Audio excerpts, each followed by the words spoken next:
آپ نے تقریباً 600 سے 700 صحابی کے ساتھ کئی سفر میں گئے تھے یا جہاد میں گئے تھے، کہیں بھی گئے تھے. جب لوٹنے لگے 600 سے کچھ زیادہ تو ایک مقام پر ایک وادی میں پڑاؤ ڈالا اور سو گئے. سوئے تو نیند ایسی آئی کہ دن نکل گیا، کسی کی نیند ہی نہیں کھلی. سب کی فجر کی نماز چھوٹ گئی، یہاں تک کہ نبی صلی اللہ علیہ وسلم کی بھی. آپ بھی نہیں جاگے. کب جاگے؟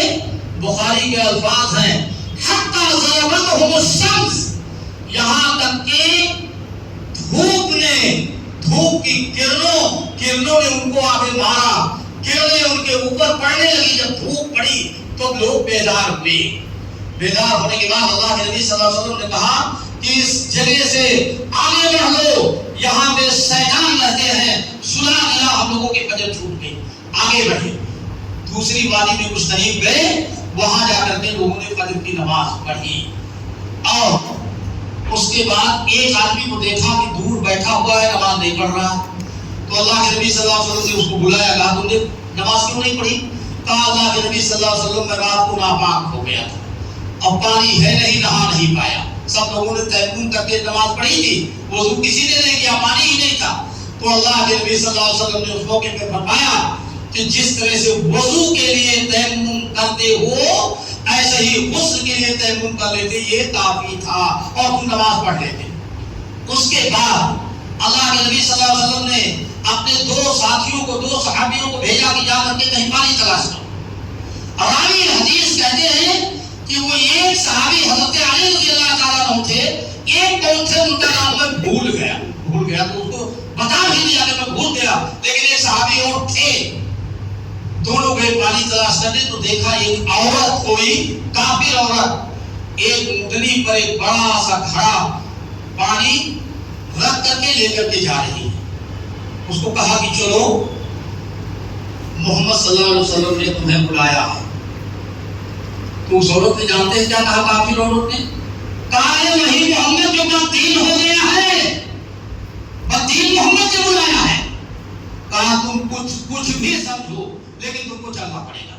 حضرت علی رضی اللہ عنہ ان کے ساتھی پکڑ کر کے لے آئے. اس کا پانی کا گھڑا اتروا دیا گیا. اس کے بعد اللہ کے نبی صلی اللہ علیہ وسلم نے سارے صحابہ کو حکم دیا کہ پانی پیو، کھانا پکاؤ، کھاؤ، پھر اپنے جانوروں کو پلاؤ. اور پھر اس آدمی کو حکم دیا جس نے جو ناپاک تھا کہ اب تم بچ گیا ہے، پانی غسل بھی کر لو. معلوم ہوا کہ پہلے پانی ملے تو پہلے غسل ہی نہیں کیا جائے گا، کھانے پینے کی ضرورتیں پوری کی جائیں گی، جانوروں کی ضرورتیں پوری کی جائیں گی، اس کے بعد بچے گا تب نہایا جائے گا. بہرحال اس آدمی نے نہا لیا.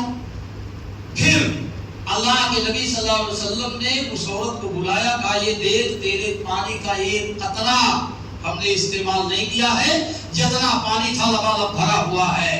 اس کو باندھ دیا اور اٹھوا کر کے اونٹنی پہ لاد دیا. کہا یہ ہم لوگوں نے اللہ کی برکت سے کھایا پیا ہے، تمہارا پانی استعمال نہیں کیا ہے. اور پھر صحابہ کو حکم دیا کہ جس کے پاس ستو، کھجور، کھانے پینے کی جو چیز بھی ہو اس کو جمع کرو. 2 گٹھر چادر کی باندھی گئی کھانے پینے کی چیزوں سے، اور اسی اونٹنی پر آپ نے لدوا دیا، لوڈ کروا دیا. کہا یہ لے جاؤ میری طرف سے تحفہ، جاؤ. وہ عورت لے کر کے چلی گئی. راستہ بھر سوچتی رہی کہ یہ کون انسان ہے، میں نے اس کو بددین کہا اور اس کے ساتھیوں کو غصہ نہیں آیا. آج کوئی کہہ دے نبی کریم صلی اللہ علیہ وسلم کو بددین، آپ کیا کرو گے اس کے ساتھ؟ وہ آپ ہی جانتے. کہا نبی کون آدمی ہے کہ اس آدمی کو غصہ نہیں آیا؟ اور یہ محمد کیسے ہیں کہ انہوں نے کھانے پینے کی چیزیں ہمیں تحفے میں بھی دے دی. میں کافر ہوں لیکن میرے ساتھ کوئی زیادتی اور ظلم نہیں کی. کچھ دن بیت گئے. بیتنے کے بعد اس عورت نے ایک بار اپنے محلے کے، اپنے گاؤں کے، اپنے قبیلے کے لوگوں کو کہا، سب کو جمع کر کے، تم کیا سمجھتے ہو، کیا محمد اور ان کے ساتھیوں کو تمہارے گاؤں یا تمہاری بستی کا راستہ نہیں معلوم ہے؟ اگل بغل کی ساری بستیوں پہ حملے ہو رہے ہیں، لڑائیاں ہو رہی ہیں، یہاں سے کترا کے چلے جاتے ہیں، تم پر حملہ نہیں کرتے. سوچو کیوں؟ وہ اس لیے کہ تمہارے قبیلے کی ایک عورت یعنی میں چند لمحہ تھوڑی دیر کے لیے محمد صلی اللہ علیہ وسلم کے ساتھ رہی ہے. تمہارے قبیلے کی ایک عورت اگر تھوڑی دیر بھی محمد عربی صلی اللہ علیہ وسلم کے ساتھ رہی ہے تو آپ اس کو دوستی سمجھتے ہیں اور اس دوستی کو اتنا نبھاتے ہیں کہ ہر جگہ حملہ ہوتا ہے لیکن تمہاری بستی پر حملہ نہیں ہوتا کیونکہ تمہاری بستی میں ایک عورت ہے جس کو نبی کریم صلی اللہ علیہ وسلم اپنا دوست سمجھتے ہیں.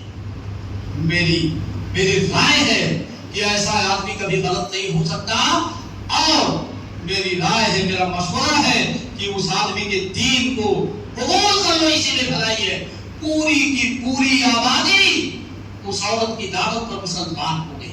تو میرے بھائیو اسلام ایسے پھیلا ہے اخلاق سے اچھے برتاؤ سے. اور آگے بڑھ کر کے میں آپ کو بتانا چاہوں صحابہ کرام